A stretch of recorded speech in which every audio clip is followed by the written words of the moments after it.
안녕하세요. 얼마 전 남편과 헤어지고 혼자가 된 마흔의 돌싱이에요. 살다 보면 억지를 쓰는 사람과 마주칠 때도 있지만 그게 가까운 주변인일 경우에는 또 이야기가 다르더라고요. 그런 사람들과 어울리는 일을 피해왔지만 인생이 마음대로 되지는 않더군요. 37이라는 늦은 나이에 결혼해서 겨우 일궈낸 가정은 2년도 안 돼서 반토막이 났어요. 앞서 이야기한 억지를 쓰는 사람들 때문에요. 어떤 일을 겪었는지 한번 들어보시겠어요? 그다지 부유한 환경에서 자란 건 아니었어요. 그렇기 때문에 더 악착같이 돈을 모으며 살아왔죠. 부모님은 힘들게 사셨지만 조부모님이 돌아가시면서 남겨주신 유산으로 말년에는 그나마 좋은 집을 사서 들어갈 수 있었죠. 저희 가족에게 뜻하지 않은 횡재는 그것뿐이었어요. 그래서 더욱 돈을 많이 버는 직장을 얻기 위해 노력했네요. 대기업에 취직하며 행복했던 것도 잠시, 결혼이라는 커다란 목표를 이루기 위해서 월급을 꾸역꾸역 모으기 시작했죠. 결혼하는데 1억은 있어야 할 것 같다는 생각에 남자도 제대로 만나지 않고 37이 될 때까지 직장과 집만 오가며 돈만 모았어요. 그러다가 남편을 만난 건 36의 늦은 나이였어요. 나를 위해주고 사랑해주는 부드러운 남자, 그게 남편이라고 착각했던 거죠. 그 정도야 잘만 보면 어디서든 찾을 수 있을 만큼 흔하디 흔한데 그때는 그걸 몰랐어요. 어른들이 가끔 하는 말 있잖아요. 남자를 많이 만나봐야 보는 눈이 생긴다고요. 하지만 그동안 남자를 만나본 적도 연애해본 적도 없으니 그런 눈이 있을 리가 없었죠. 아가씨가 좋은 직장 다닌다는 건 알고 있어. 우리 아들이랑 결혼하겠다는 것도 너무 고맙고. 근데 우리는 돈이 많이 없어서 아가씨가 해오는 만큼만 할 생각인데 아가씨가 생각하는 결혼 자금은 어느 정도 되지? 전 1억을 모아놓은 상태예요. 이 돈으로 결혼 자금을 대고 나머지는 집 살 때 쓰려고요. 미리 남편과 이야기를 해놓은 상황이었거든요. 남편은 모아둔 돈이 3천만 원 정도 있다고 하더군요. 여태까지 결혼 생각이 없었고 그래서 집에 돈을 좀 줬다고 하면서요. 부모님한테 돈을 줬다는 게 흠은 아니니 그러려니 했어요. 그리고 돈이야 나중에 또 모으면 된다고 생각했고요. 그래서 남편이 이 결혼에 얼마 정도를 보탤 수 있는지 미리 알고 있었죠. 1억이나 모았어요? 요즘 아가씨답지 않게 야무지고 알뜰하네. 우리 아들이 참 괜찮은 아가씨를 만나서 다행이에요. 이 대답에 시모는 무척 흡족해했어요. 그리고는 상견례 날짜를 바로 잡았고요. 날짜가 정해지고 나서부터는 훈훈한 분위기가 이어졌어요. 시모는 저희 친정 부모님에게도 굉장히 잘해주셨죠. 어쩜 애를 이렇게 야무지게 키우셨어요? 시집 올 때 이렇게 야무지게 모아서 오는 아가씨도 없을 거예요. 자랑은 아니지만 우리 딸이 어릴 때부터 생활력도 있고 참 괜찮은 아이예요. 좋게 봐주시니 감사하네요. 화기애애한 분위기에서 상견례가 끝이 나고 결혼식 날짜를 잡을 일만 남았죠. 그런데 그 다음날 시모가 저만 살짝 불러냈어요. 예단 때문에 할 이야기가 있어서 널 불렀다. 예단에 관한 건 이미 상견례에서 이야기가 다 끝난 상황이었어요. 형편대로 하기로 했고 무리하지 않는 선에서 해가기로 했죠. 구체적으로 얼마라고 말하진 않았지만 생각하는 적정선은 있었어요. 무슨 말을 하려나 걱정이 됐죠. 남편 몰래 불러서 할 예단비 이야기라는 게 도대체 뭘까 싶었거든요. 너도 알다시피 결혼이라는 게 가족의 결합이기도 하지 않니?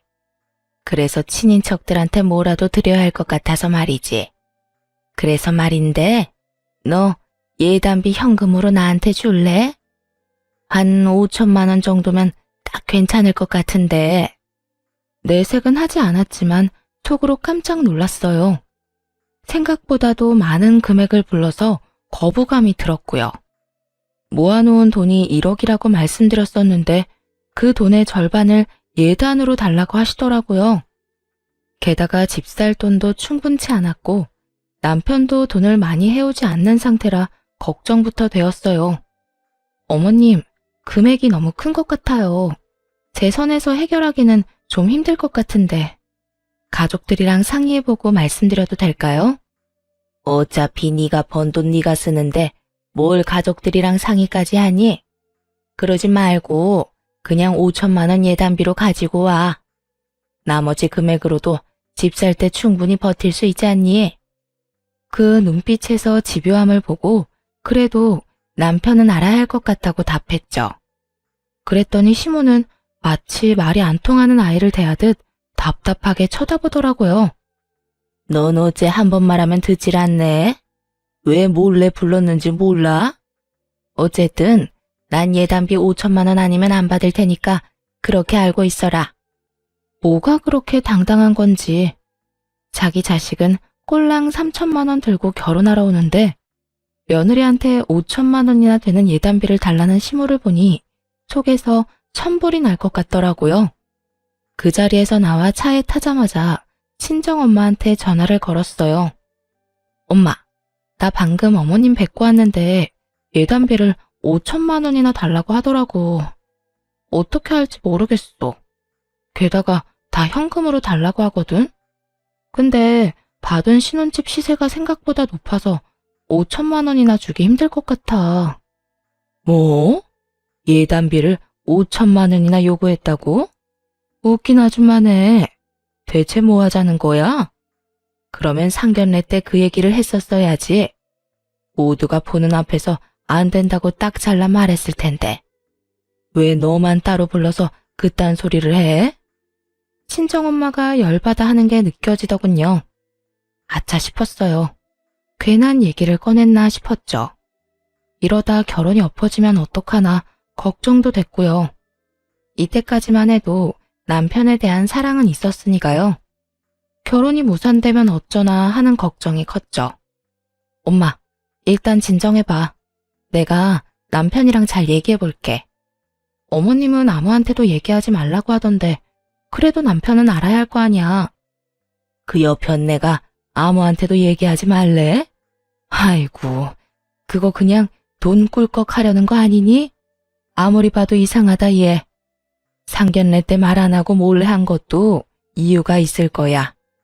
일단 너 예단비 주러 갈 때 혼자 가지 마. 엄마랑 같이 가자. 솔직히 이런 일까지 엄마를 끼고 싶진 않았지만 사안이 사안인지라 엄마에게 부탁할 수밖에 없었어요. 시모에게는 말하지 않고 친정엄마와 함께 약속 장소에 나갔죠. 친정엄마가 함께 등장하자 시모가 상당히 당황한 표정으로 맞이하더라고요.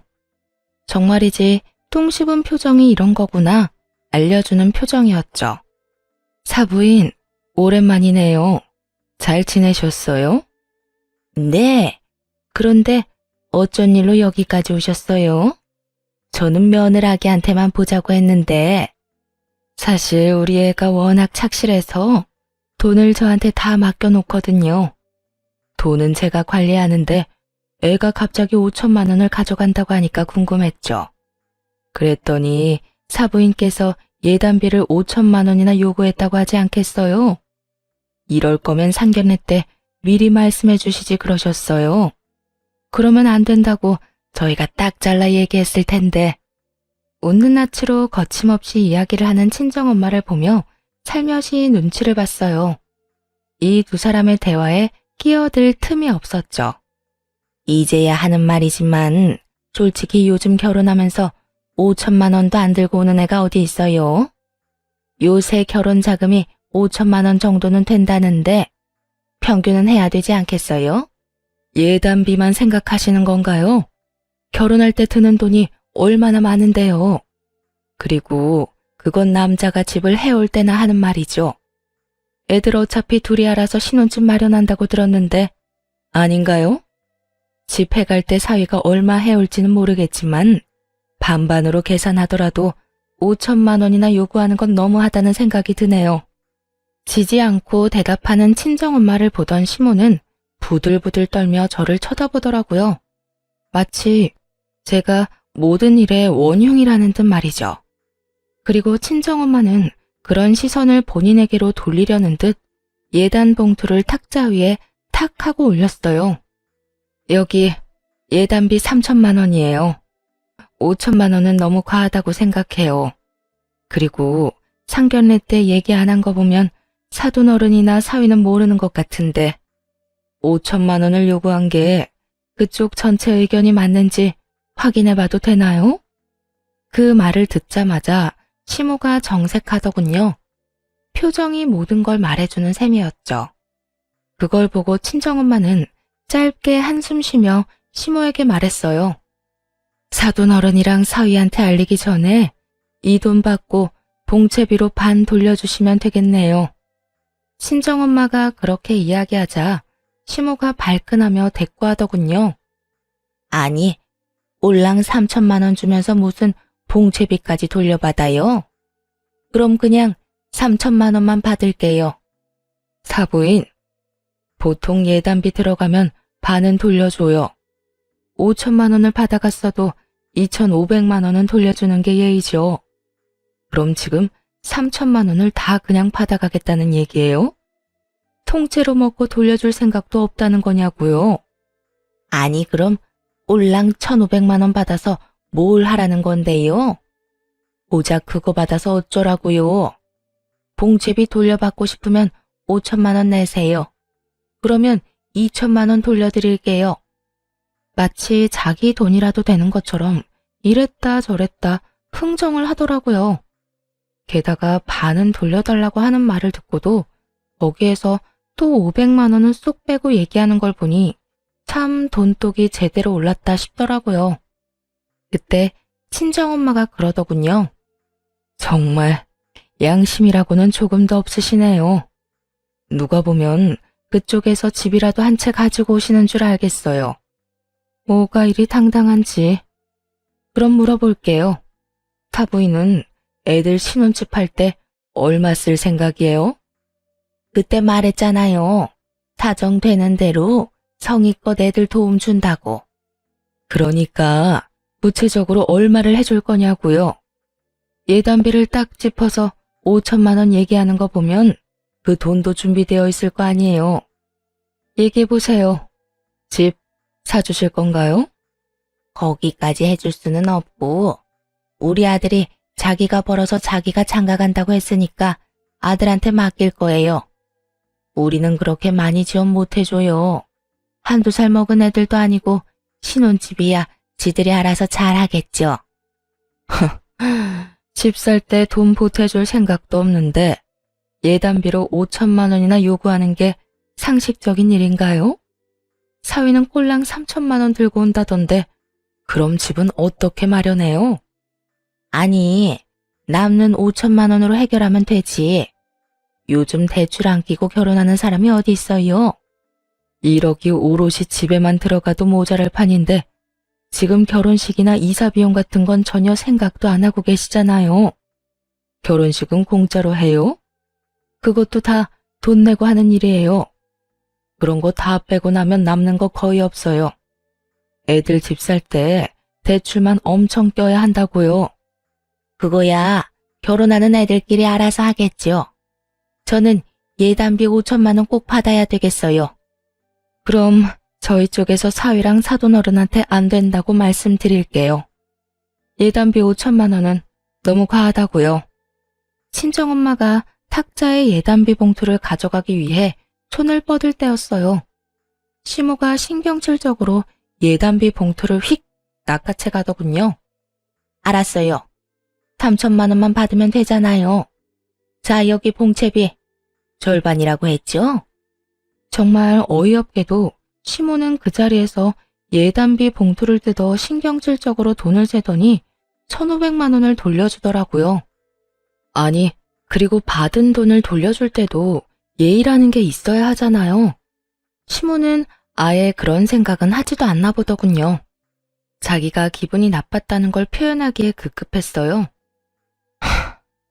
무슨 시장에서 장사하는 것도 아니고 예단비랑 봉채비를 이딴 식으로 취급하는 것도 참 웃기네요. 예, 가자. 일어나.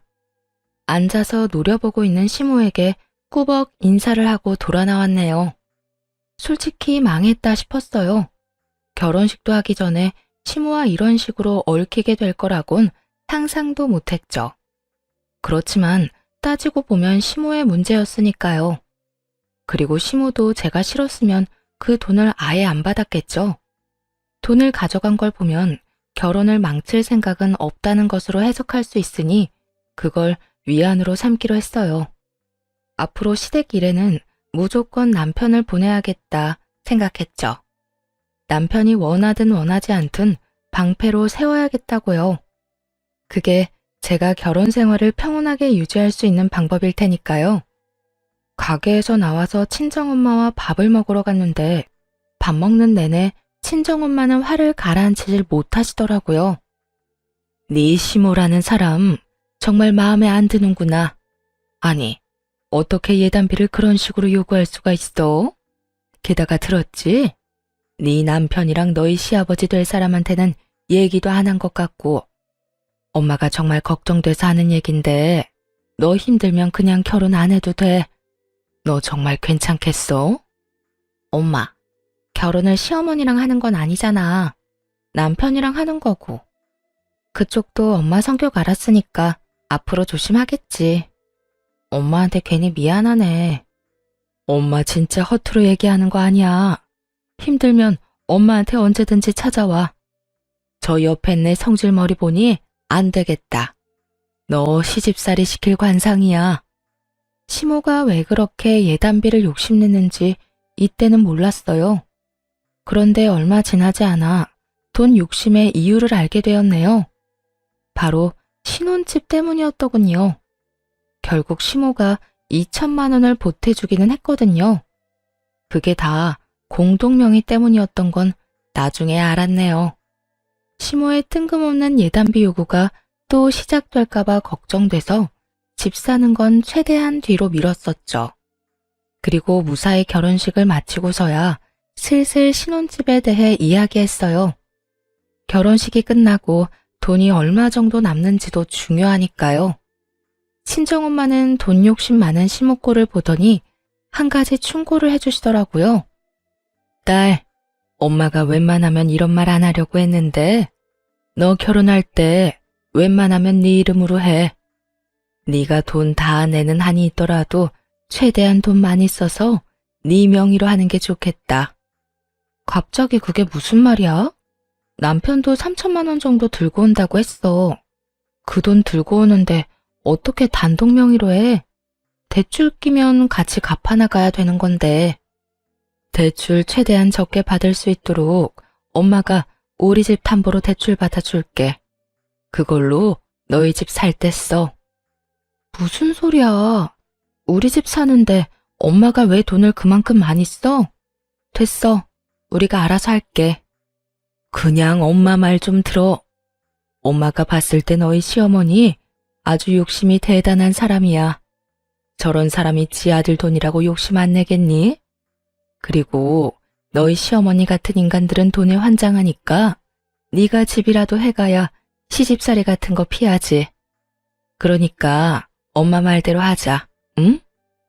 친정 부모님 집을 담보 잡아서까지 저희 신혼집을 마련하고 싶은 마음은 없었어요.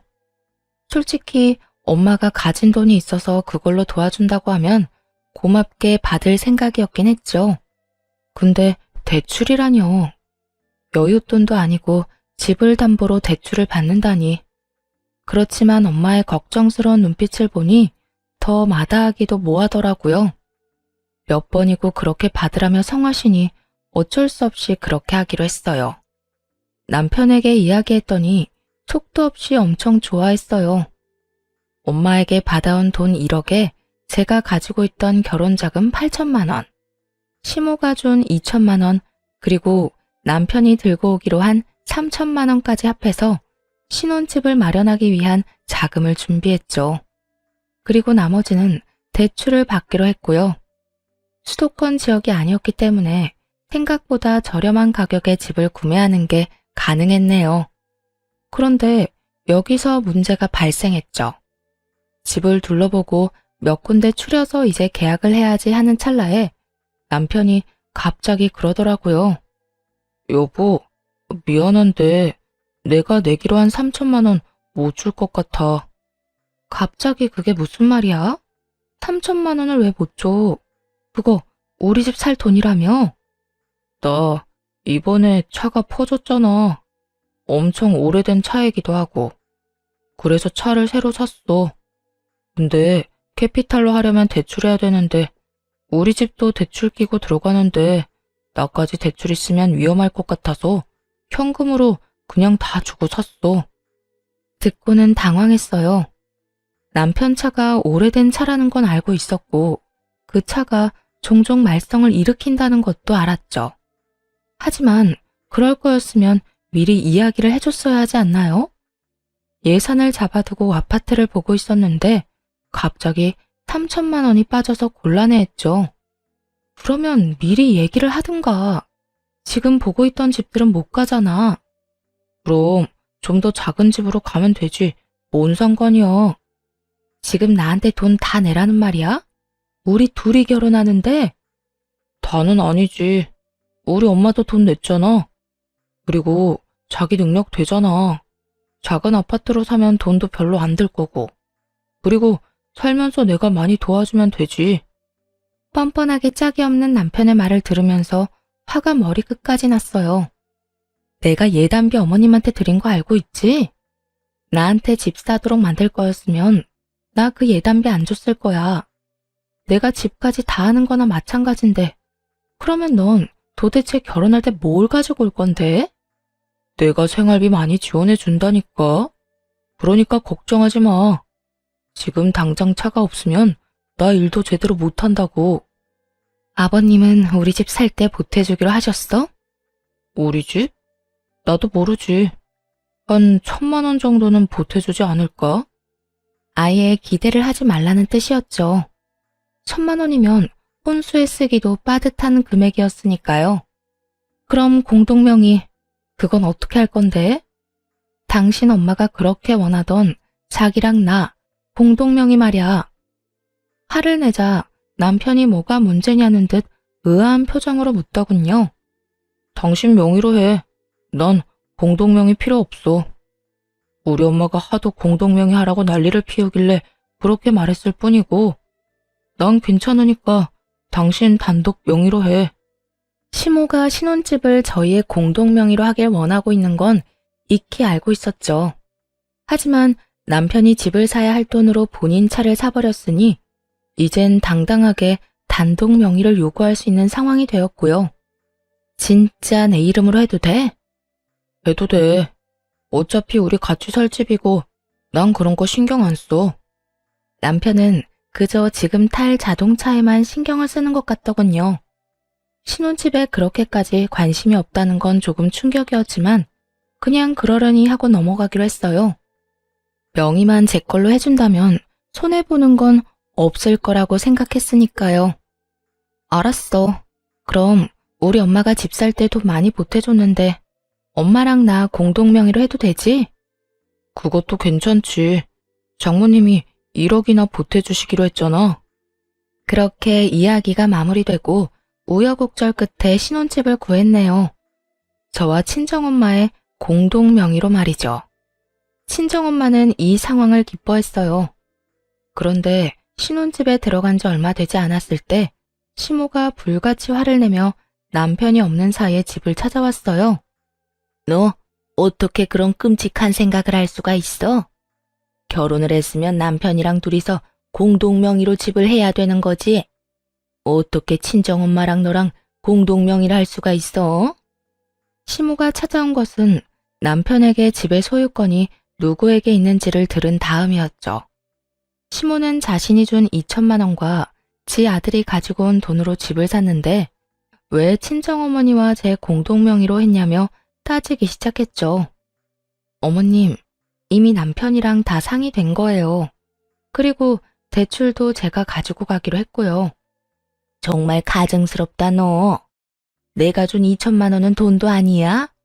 그리고 내 아들도 집 살 때 3천만 원 보탰을 텐데. 어머님, 저희가 받은 건 1천만 원 뿐이었어요. 그마저도 혼수에 들어갔고요. 지금 말씀하시는 3천만 원은 받지도 못했어요. 이야기를 듣는데 머리가 아프더군요. 시모는 2천만 원을 줬다는데 실제로 받은 건 1천만 원 뿐이었거든요. 남편이 중간에서 빼돌린 게 분명했죠. 게다가 3천만 원의 행방도 시모는 전혀 모르고 있었고요. 그건 내 알 바 아니고 나도 2천만 원 보탰으니까 공동명의 이름 넣어줘. 우리 아들은 무슨 이유로 괜찮다고 했는지 모르겠지만 내 이름은 꼭 넣어야 되겠어. 웃기지도 않았네요. 당당하게 저런 요구를 할 수 있다는 것이 놀라울 따름이었죠. 아니요, 저는 어머니랑 공동명의 할 생각 없어요. 남편하고 이미 상의도 다 끝났고요. 어머님이 2천만 원 주셨다고 하는데 저희는 1천만 원밖에 못 받았고 그걸로 어머님 이름을 공동명의로 올리는 건 안 될 것 같아요. 시모는 얼마나 분했는지 몸을 부들부들 떨더군요. 그렇지만 여기서 물러서지 않고 저 역시 단호하게 나갔죠. 칼 같은 거절에 시모가 이를 악물고 그러더군요. 절대로 안 해주겠다 이거지? 그래, 네가 이기나 내가 이기나 어디 한번 해보자. 아니, 이게 누가 이기고 말고 할 일인가요? 그 말이 웃기면서 어이가 없었지만 시모는 그날 뒤로 시도 때도 없이 찾아와 괴롭히기 시작했어요. 신혼집은 친정과 더 가깝긴 했지만 시댁과도 꽤 가까운 편이었거든요. 그래서 그런지 시모는 저녁 주말할 것 없이 불쑥불쑥 말도 없이 찾아오곤 했죠. 남편이 도어락 비밀번호를 알려줬던 거예요. 몇 번이나 남편한테 이야기했었거든요. 어머님한테 비밀번호 알려주지 말라고. 그런데 남편은 그걸 이해를 못하더군요. 가족인데 뭐 어떠냐는 식이었어요. 가족? 가족이긴 했죠. 다만 남편 가족이지. 제 가족은 아니잖아요. 제가 불편할 거라는 걸 남편은 이해를 못하더라고요. 그렇게 집으로 들어오면 시모는 매의 눈으로 집을 훑었어요. 그리고는 조금이라도 본인 눈에 차지 않는 부분이 있으면 대놓고 면박을 주었죠. 넌 어떻게 돼 내가 이렇게 더럽게 해놓고 살아? 우리 딸은 얼마나 깨끗하게 해놓고 사는 줄 아니? 내 아들이 이런 돼지 소굴에서 지내는 걸 보다니. 맞벌이 직장인 집에 먼지 한 톨 없기를 바란 건지 한없이 투덜대길래 콕 집어 말해줬죠. 어머님, 어머니 아들이 돈을 잘 벌었으면 제가 이렇게 일하면서 집안일 할 일도 없었겠죠. 무슨 말을 하셔도 아들 얼굴에 침 뱉는 거밖에 안 되니 더 이상 이런 짓 안 하셨으면 좋겠어요. 세상에, 그게 시어머니한테 할 말이니? 내가 미쳤지. 이런 애랑 우리 애를 결혼을 시키다니. 잔말 말고 공동명의나 해줘. 안 할 거면 돈 돌려주든지. 결국 모든 대화의 끝은 공동명의였죠. 안 된다고 완강하게 거절의 말을 건넸고 시모는 또 성질을 내며 돌아갔어요. 더는 참기 힘들 만큼 열받아서 남편에게 짜증을 냈습니다. 어머님 왜 저러시는 건데? 이미 명의는 이야기 다 끝났는데 왜 저렇게 끈질기셔? 야, 아무리 그래도 내 앞에서 우리 엄마 욕은 좀 아니지. 공동명의 그까짓 거 이름 하나 올려주면 끝인데 해주면 좀 어때서? 너야말로 진짜 끈질긴 거 아니야? 남편의 이런 반응은 더 웃겼어요. 왜 자기가 난리예요? 가만 보면 이놈도 꼴통이었죠. 결혼자금 3천만 원으로는 자기 차를 사지 않나, 그것도 나중에 통보식으로 전하질 않나. 그 와중에 시모가 줬다고 하는 2천만 원도 그중 1천만 원은 자기가 꿀꺽하고 나머지 1천만 원만 돌려준 거잖아요. 그게 그렇게 억울했어? 내가 미처 몰랐네. 그렇게 억울한 거면 그냥 헤어지자. 헤어지고 각자 편하게 살면 되겠네. 헤어지자는 이야기가 그렇게 쉽게 나와? 결혼한 지 이제 1년 좀 넘었는데 그런 얘기 함부로 하는 거 아니야. 이번만 참아줄 테니까 당신도 어머니랑 화해해. 홧김에 한 말이라고 생각한 모양이더군요. 아니요, 전혀 그렇지 않았거든요. 이미 남편과 시모에게 열은 받을 대로 받은 상황이었으니 더는 참고 싶지 않았을 뿐이에요. 온전히 저와 친정 돈으로 산 제 집에서 이 인간이 이딴 식으로 구는 걸 참아줘야 할 필요가 있겠어요? 싸운 그날 이혼 전문 변호사를 찾아갔어요. 그리고 남편놈에게 다시 이혼을 요구하자 남편놈의 눈이 지진이라도 난 것처럼 흔들리더군요. 이혼? 미쳤어? 저번에 그거 싸웠다고 지금 이혼하자는 거야? 당신 이거 홧김에 그러는 거야. 제발 진정하고 생각이라는 걸 좀 해봐. 이미 생각은 많이 했고 마무리 단계야. 당신이랑 싸운 것도 원인이긴 하지만 당신보단 어머님 때문에라도 이혼해야겠어. 엄마가 잘못했는데 왜 우리가 이혼을 해? 여보, 이건 아니야. 우리가 이혼이라니. 난 절대 못 해줘. 절대 안 할 거라고. 이상하게 남편놈이 아주 애절하더군요. 사실 좀 수상쩍었어요. 자기도 얼마 전까지 자기 엄마 편 들어가면 난리쳤잖아요. 혹시나 싶은 쎄한 마음에 남편 몰래 남편 통장 내역부터 확인했죠. 새벽에 남편 폰으로 들어가서 통장에 남은 돈, 돈 거래 내역, 신용카드 내역 등을 다 살펴봤네요. 그렇게 얻은 결론은 가히 충격적이더군요. 마치 머리를 한 대 맞은 것 같더라고요. 알고 보니 남편놈이 가지고 있는 모든 돈으로 코인을 하고 있었으니까요. 그것도 대출까지 받아서요. 결혼한 직후부터 말이죠. 시모가 말한 2천만 원 중 1천만 원도 그쪽으로 흘러들어갔더라고요.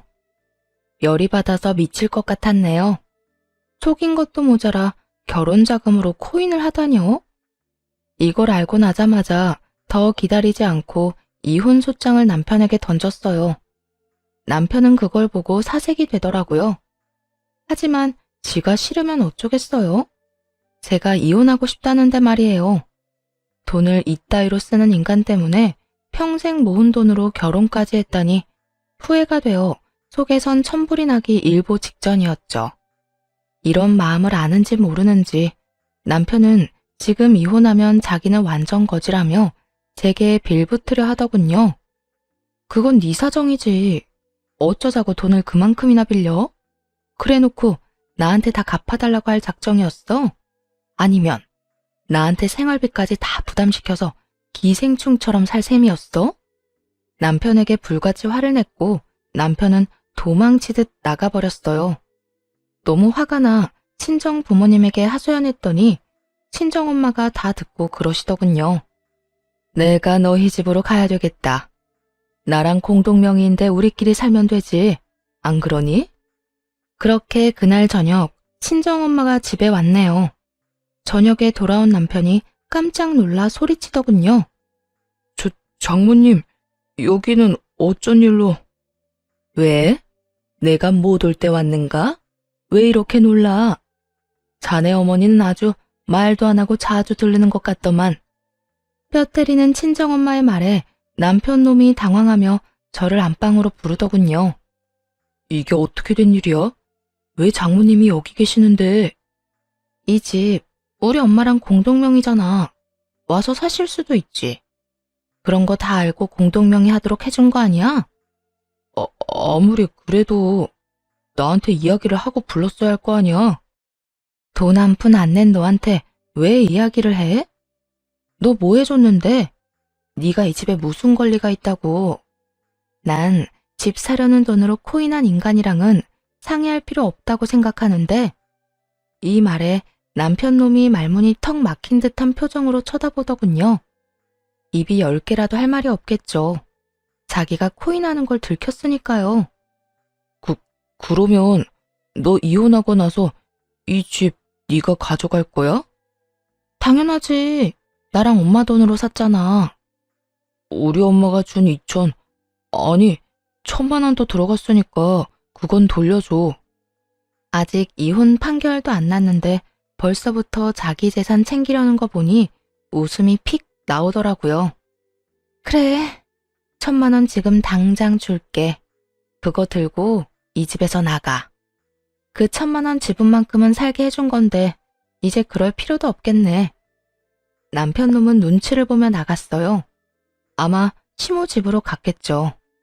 그리고 그 다음날 오전 아침부터 도어락 비번을 누르는 소리가 들리더군요.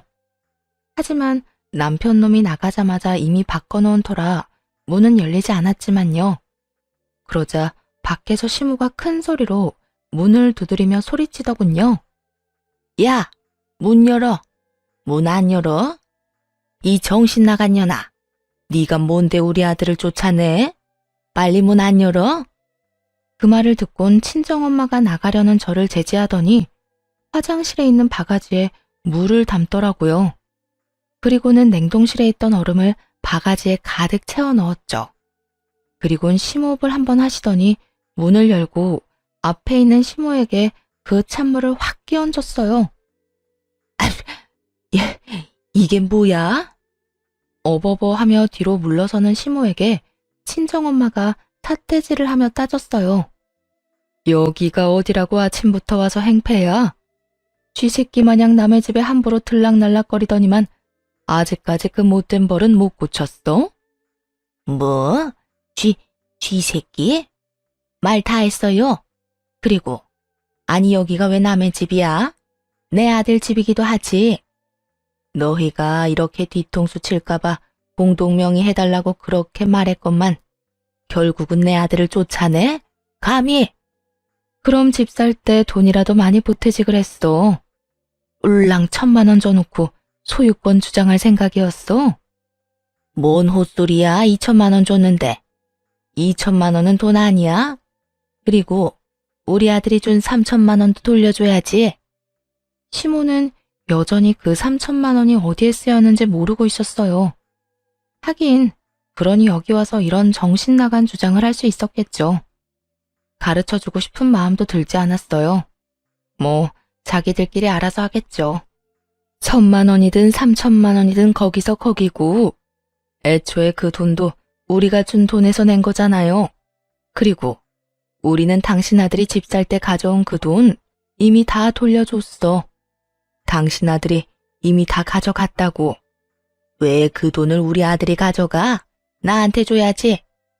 지가 달라는데 그럼? 그쪽 아들 통장에서 나온 돈이니 그쪽 아들 편으로 줬고 그거 받아내는 건 당신이 할 일이야. 그 돈이 남아있으려나 모르겠지만 그게 무슨 소리야? 돈이 남아있겠냐니? 그건 직접 알아보시던가. 우리 딸은 당신의 아들이랑 이혼 판결 나면 이제 영영 남이거든? 그러니까 앞으로 이딴 식으로 집에 찾아오지 마. 찾아와서 난동 부리면 경찰에 신고할 거예요. 시모는 자기 아들이 돈을 받아갔다는 이야기에 부랴부랴 돌아가더군요. 그게 더 급했나 봐요. 그리고 시모의 불안은 확신이 됐죠. 남편 놈이 자기 엄마 돈이라며 돌려달라고 해놓고는 자기 급한 불부터 껐더라고요. 그걸 알고 난 시모가 남편 놈을 얼마나 혼냈는지 시댁에 소문이 싹 다 났더군요. 비 오는 날 먼지 나도록 두드려 맞았다면서요. 그렇게 이혼은 싱겁게 끝났어요. 나누고 뭐 할 것도 없었네요. 꼴랑 1년밖에 안 되는 결혼기간이니 재산 분할할 것 없었고 무엇보다 경제권을 통합하지 않았기에 주고받을 것도 없었고요. 다만 남편 놈이 저 몰래 대출을 엄청 끌어다 쓴 게 유책 사유로 인정돼서 위자료를 1,000만 원 받을 게 있었죠. 전 남편은 돈이 없다며 백장을 부렸고 그 꼴을 보다 못해 시모에게 부탁하라고 했네요. 그 말을 하고 나서 30분이 채 되지 않아 전 시모가 만나자고 하더군요. 일단 받아야 할 돈이 있으니 나가기로 했어요. 아들한테 들었다. 위자료 받아야 된다고? 그런데 너 그 전에 계산해야 하는 거 있지 않아? 아들한테 받은 3,000만 원, 그것부터 돌려줘야지. 어이가 없어서 둘을 번갈아 보며 웃어버렸네요. 아직도 그 이야기를 안 했단 말이야? 너도 진짜 대단하네. 무슨 소리야? 너희 대체 무슨 이야기 하는 거야? 아무것도 모르던 시모만이 불안한 표정으로 바라보더군요. 그 3천만 원은 저한테 온 적도 없거든요. 아줌마 아들이 그 3천만 원으로 차 샀어요. 물론 차만 샀는지는 알 수 없지만. 말이 끝나자마자 시모는 불같이 화를 내며 전 남편 놈을 추궁하더군요. 그게 무슨 소리니? 그 3천만 원도 내가 집 살 때 보태라고 준 거잖아. 네가 인간이야? 어디 자식놈이 엄마 등에 칼을 꽂아? 남편 놈이 모았다던 그 3천만 원도 자기 돈이 아니었던 거죠. 완전 쭉정이었어요, 쭉정이. 실속이라고는 전혀 없는 빈수레. 와, 이걸 1년 만에 알아내서 다행이라고 해야 하나? 재수없게 이딴 인간이랑 만나게 된 게 불행이라고 해야 하나? 시모는 화를 못 이겼는지 전 남편을 열심히 두드려 패더라고요. 네가 다 망친 거야. 이런 것도 아들이라고. 너 이혼하고 한 푼도 못 받고 빈털터리로 나오게 됐잖아. 도대체가 그 돈을 다 어디에 쓴 건데? 아, 코인에 다 넣은 걸로 아는데요. 코인? 그 망해가는 그거? 이런 미친놈이 다 있나? 옆에서 불난집에 장작을 넣어줬죠. 추임새가 마음에 들었는지 시모는 열심히 지 아들놈을 두드려 패더군요. 이걸 여태까지 시모가 하나도 몰랐다는 게 더 놀라웠네요. 전 남편 놈도 참 소심한 얼굴로 사고 하나는 잘 치네 싶었고요. 나나 너 둘 중에 한 명이라도 그 집 공동명의 했으면 이 꼴은 안 나지. 한 푼이라도 더 받고 나왔을 거 아니야. 너 때문에 손해만 봤잖아. 이 머저리 같은 놈아. 그게 왜 내 탓이야? 돈 많이 안 보태준 엄마 탓이지. 장모님 못 봤어? 집 담보대출 받아서 딸 집 사주던데 엄마는 도대체 뭐 했는데? 뭐? 그게 지금 엄마한테 할 소리야? 엄마가 안 도와주기로 했어? 예단비 5천만 원 받았으면 최소 8천은 지원해 줄 수 있었어. 그랬으면 이 꼴은 안 받겠지. 담보대출이라도 받았으면 억울하진 않을 거 아니야. 썩은 인간들, 예단비를 많이 부른 게 다 이것 때문이었더라고요. 어떻게든 공동명의로 올려서 그 집을 담보로 뭔가 해보려고 했던 것 같더라고요. 참 나쁜 인간들이었죠. 몰라. 나 그런 거 모르니까 위자료나 엄마가 갚아줘. 나 돈 없거든. 돈이 왜 없어? 내가 드린 5천만 원 다 토해내. 없다니까. 아들놈 당당한 말투에 시모는 열이 꼭지까지 올랐는지 한참을 씩씩대는데 뭐 저야 위자료 빚을 달아놨으니 마음이 편했죠. 둘이서 치고받든 재미있기만 했네요. 그렇게 그 인간들과 두 번 다시 볼 일 없다고 생각하고 나왔는데 며칠 뒤에 전 남편 놈 위자료를 보냈더라고요. 솔직히 못 보낼 줄 알았거든요. 시모가 워낙 난리였으니까요. 나중에 어떻게 된 것인지 엄마를 통해 진실을 들을 수 있었어요. 너희 시모 완전 패가망신이야. 집 폭삭 망했더라. 엄마가 듣고 왔는데 아주 난리도 아니었어. 왜? 또 코인비 터졌어? 아니, 그 집에 얼마 전에 경찰들이 왔다 갔거든. 집에 도둑 들어서 가전이며 가구며 그 옆에 내 폐물까지 돈 되는 건 싹 다 훔쳐가서 경찰 불렀는데 알고 보니까 범인이 지 자식이더라고. 네 전 남편이 너희 시부모 뒤통수 때리고 도망갔대. 뭐? 진짜? 그래.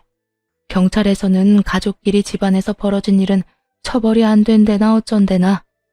그래서 경찰들 다 돌아가고 나서 하루 뒤인가? 그 집에 고함 소리 나고 싸우고 난리도 아니었다고 하더라고. 신고 들어가서 경찰이 한 번 더 왔다 갔다던데. 뭐?